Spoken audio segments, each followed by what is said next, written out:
Welcome to Library for Life. Here you'll find a wide variety of audiobooks across different categories, perfect for learning or relaxing before bedtime. Support us by hitting the like button and subscribing to stay updated with our latest releases. Fairy Tales of Hans Christian Andersen, the Bishop of Borglum and his warriors. Our scene is laid in northern Jutland, in the so-called Wild Moor. We hear what is called the Westerwauwau, the peculiar roar of the North Sea as it breaks against the western coast of Jutland. It rolls and thunders with a sound that penetrates for miles into the land, and we are quite near the roaring. Before us rises a great mound of sand, a mountain we have long seen, and towards which we are wending our way, driving slowly along through the deep sand. On this mountain of sand is a lofty old building, the convent of Borglum. In one of its wings, the larger one, there is still a church. And at this convent we now arrive in the late evening hour, but the weather is clear in the bright June night around us, and the eye can range far, far over field and moor to the Bay of Aalborg, over heath and meadow, and far across the deep blue sea. Now we are there, and roll past between barns and other farm buildings, and at the left of the gate we turn aside to the old castle farm, where the lime trees stand in lines along the walls, and, sheltered from the wind and weather, grow so luxuriantly that their twigs and leaves almost conceal the windows. We mount the winding staircase of stone, and march through the long passages under the heavy roof beams. The wind moans very strangely here, both within and without. It is hardly known how, but the people say, yes, people say a great many things when they are frightened or want to frighten others. They say that the old dead choirmen glide silently past us into the church, where Mass is sung. They can be heard in the rushing of the storm, and their singing brings up strange thoughts in the hearers, thoughts of the old times into which we are carried back. On the coast a ship is stranded, and the bishop's warriors are there, and spare not those whom the sea has spared. The sea washes away the blood that has flowed from the cloven skulls. The stranded goods belong to the bishop, and there is a store of goods here. The sea casts up tubs and barrels filled with costly wine for the convent cellar, and in the convent is already good store of beer and mead. There is plenty in the kitchen, dead game and poultry, hams and sausages, and fat fish swim in the ponds without. The Bishop of Borglum is a mighty lord. He has great possessions, but still he longs for more. Everything must bow before the mighty Olaf Glob. His rich cousin at thy land is dead, and his widow is to have the rich inheritance. But how comes it that one relation is always harder towards another than even strangers would be? The widow's husband had possessed all thy land, with the exception of the church property. Her son was not at home. In his boyhood he had already started on a journey, for his desire was to see foreign lands and strange people. For years there had been no news of him. Perhaps he had been long laid in the grave, and would never come back to his home, to rule where his mother then ruled. "What has a woman to do with rule?" said the bishop. He summoned the widow before a law court, but what did he gain thereby? The widow had never been disobedient to the law, and was strong in her just rights. "Bishop Olaf of Borglum, what dost thou purpose? What writest thou on yonder smooth parchment, sealing it with thy seal, and entrusting it to the horsemen and servants, who ride away, far away, to the city of the Pope? It is the time of falling leaves and of stranded ships, and soon icy winter will come." Twice had icy winter returned before the bishop welcomed the horsemen and servants back to their home. They came from Rome with a papal decree, a ban, or bull, against the widow who had dared to offend the pious bishop. Cursed be she and all that belongs to her. Let her be expelled from the congregation and the church. Let no man stretch forth a helping hand to her, and let friends and relations avoid her as a plague and a pestilence. "What will not bend must break," said the Bishop of Borglum, "and all forsake the widow, but she holds fast to her God. He is her helper and defender." One servant only, an old maid, remained faithful to her, and with the old servant the widow herself followed the plough, and the crop grew, although the land had been cursed by the Pope and by the bishop. "Thou child of perdition, I will yet carry out my purpose," cried the Bishop of Borglum. "Now will I lay the hand of the Pope upon thee, to summon thee before the tribunal that shall condemn thee." Then did the widow yoke the last 2 oxen that remained to her to a wagon, and mounted up on the wagon, with her old servant, and travelled away across the heath out of the Danish land. As a stranger she came into a foreign country, where a strange tongue was spoken and where new customs prevailed. Farther and farther she journeyed, to where green hills rise into mountains, and the vine clothes their sides. Strange merchants drive by her, and they look anxiously after their wagons laden with merchandise. They fear an attack from the armed followers of the Robinites.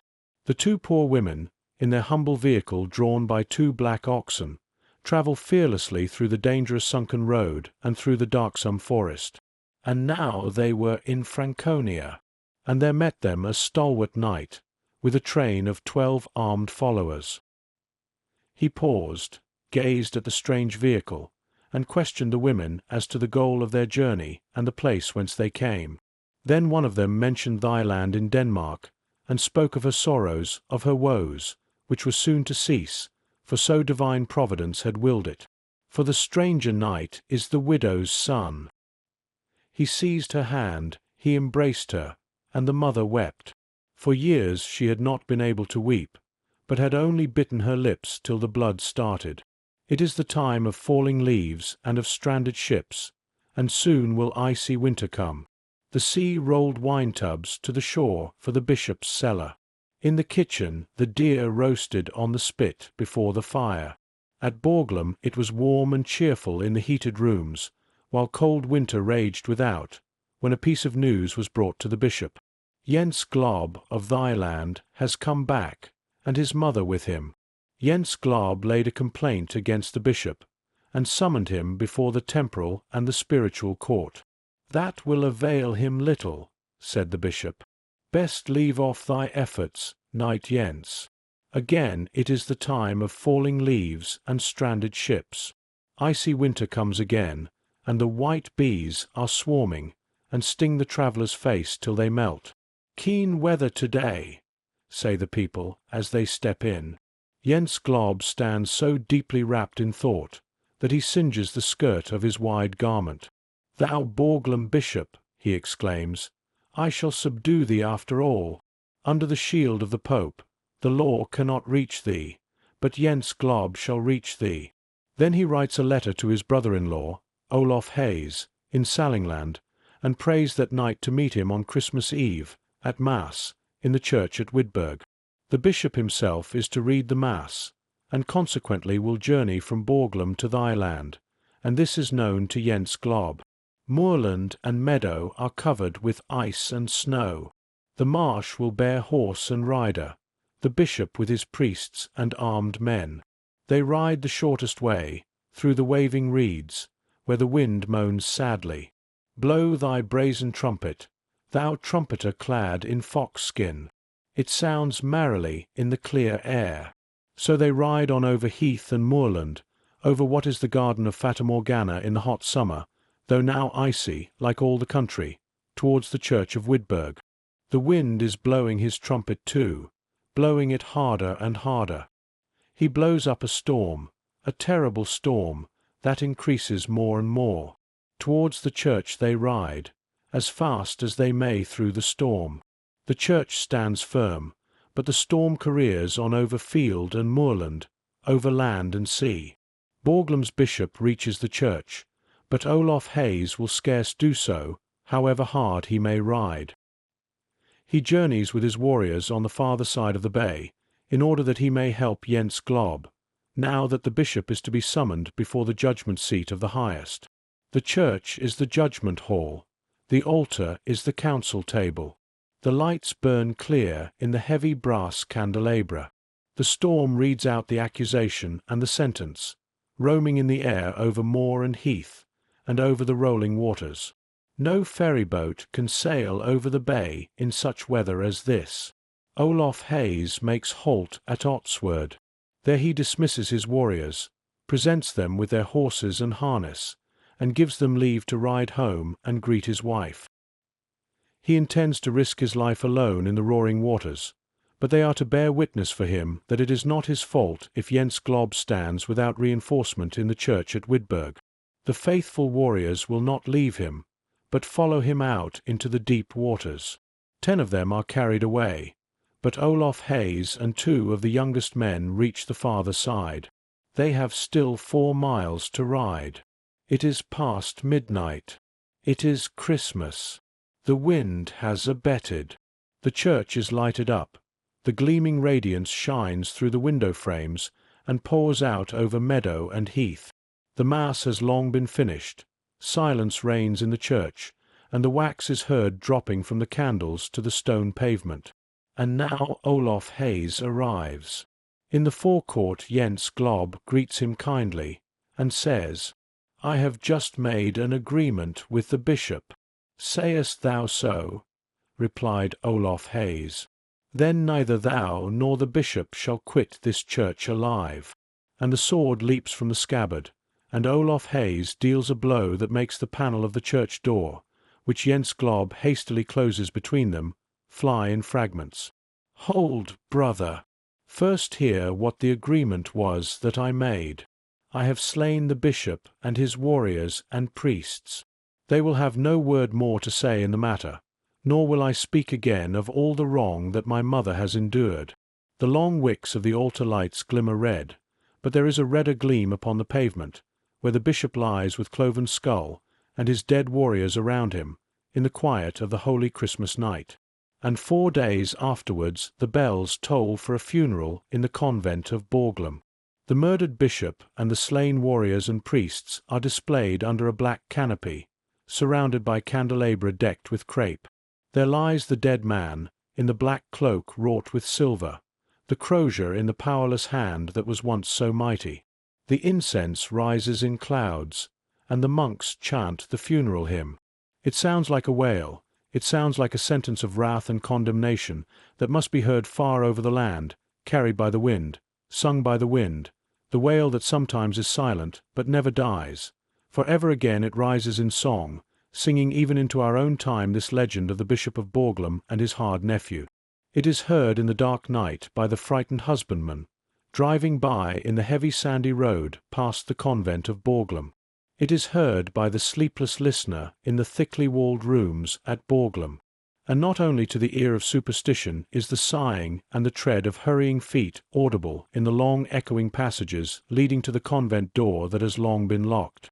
The door still seems to open, and the lights seem to flame in the brazen candlesticks. The fragrance of incense arises. The church gleams in its ancient splendor, and the monks sing and say the Mass over the slain bishop, who lies there in the black silver-embroidered mantle, with the crozier in his powerless hand, and on his pale proud forehead gleams the red wound like fire, and there burn the worldly mind and the wicked thoughts. Sink down into his grave, into oblivion, ye terrible shapes of the times of old. Hark to the raging of the angry wind, sounding above the rolling sea. A storm approaches without, calling aloud for human lives. The sea has not put on a new mind with the new time. This night it is a horrible pit to devour up lives, and tomorrow, perhaps, it may be a glassy mirror, even as in the old time that we have buried. Sleep sweetly, if thou canst sleep. Now it is morning. The new time flings sunshine into the room. The wind still keeps up mightily. A wreck is announced, as in the old time. During the night, down yonder by Lochen, the little fishing village with the red-tiled roofs, we can see it up here from the window. A ship has come ashore. It has struck and is fast embedded in the sand, but the rocket apparatus has thrown a rope on board and formed a bridge from the wreck to the mainland, and all on board are saved and reach the land and are wrapped in warm blankets, and today they are invited to the farm at the convent of Borglum. In comfortable rooms they encounter hospitality and friendly faces. They are addressed in the language of their country, and the piano sounds for them with melodies of their native land, and before these have died away, the chord has been struck. The wire of thought that reaches to the land of the sufferers announces that they are rescued. Then their anxieties are dispelled, and at even they join in the dance at the feast given in the great hall at Borglum. Waltzes and Styrian dances are given, and Danish popular songs, and melodies of foreign lands in these modern times. Blessed be thou, new time. Speak thou of summer and of purer gales. Send thy sunbeams gleaming into our hearts and thoughts. On thy glowing canvas let them be painted, the dark legends of the rough hard times that are past. End of story.